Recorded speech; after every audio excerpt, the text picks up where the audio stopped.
Je suis favorable à ce qu'ils ont fait. En voyant le résultat final, ce propriétaire de salon de coiffure convient qu'avoir su, il ne se serait pas opposé comme il l'a fait aux transformations de son tronçon du boulevard Sainte-Madeleine.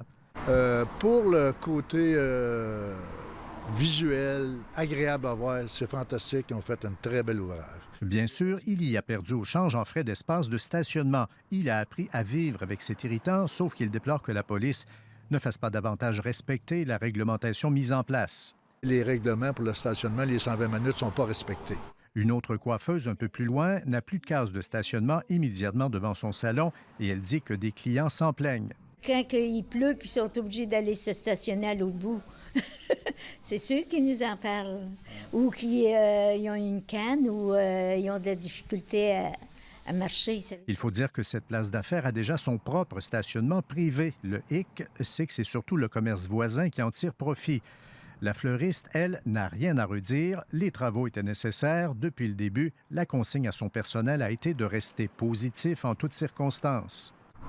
Il y a moins de stationnement, mais pour le quotidien, je dirais que ça répond aux besoins. La Ville observe que finalement, tout est bien retombé en place. Près d'un an après la fin des travaux, la Ville, ce qu'elle constate, c'est que les aménagements fonctionnent. On avait fait des aménagements à transport, on avait fait des tests pour les avancées de trottoirs, stationnement et autres. Puis aujourd'hui, on est correct sur le côté de la circulation.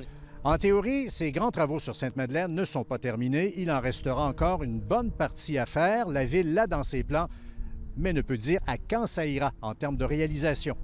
En dépit des inconvénients, le résultat de la première phase du réaménagement de Sainte-Madeleine, c'était tout de même le mois dernier, hissé parmi les finalistes du prix du mérite municipal.